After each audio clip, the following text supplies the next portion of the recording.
Page 28. Track 34. Listening 3. 1. We used to have a nice apartment downtown. It had great views of the city. But then these new people moved in upstairs. They played loud music all the time, and the sound came straight through the ceiling and into our apartment. It was terrible, so we moved.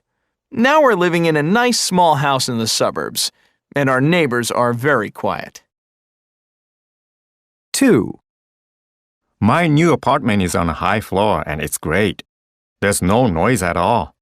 I only hear the birds in the park. Before that, I lived in a first-floor apartment. It had a little yard, which was nice, but I heard people coming and going all the time. And it was close to the street, so I heard all the traffic too. 3. We didn't really want to move because we loved our apartment. We had a wonderful landlady too. She didn't raise the rent for years, and if anything was broken, she would get it fixed really fast. But with the children getting older, we needed to be closer to a good school. So that's why we moved. Now we live in an apartment in the suburbs. 4. I used to live in a nice apartment downtown, in a pretty interesting neighborhood. But the thing was, they wouldn't let you keep a pet. I really wanted to get a cat, so I moved to a place where you could keep pets.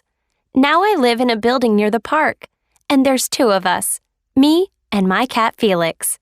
We play all the time. 5.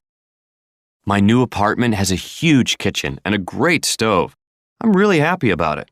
I love to cook and have parties, but the kitchen in my old place was so tiny. And the dining room was small too.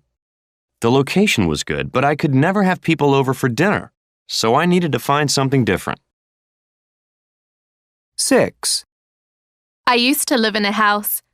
I had a nice yard in the front and another yard in the back. The trouble was the maintenance. It was really expensive to take care of, so I moved. Now I live in an apartment with no yard. Even though I have much less space now, it's wonderful because it's a lot cheaper.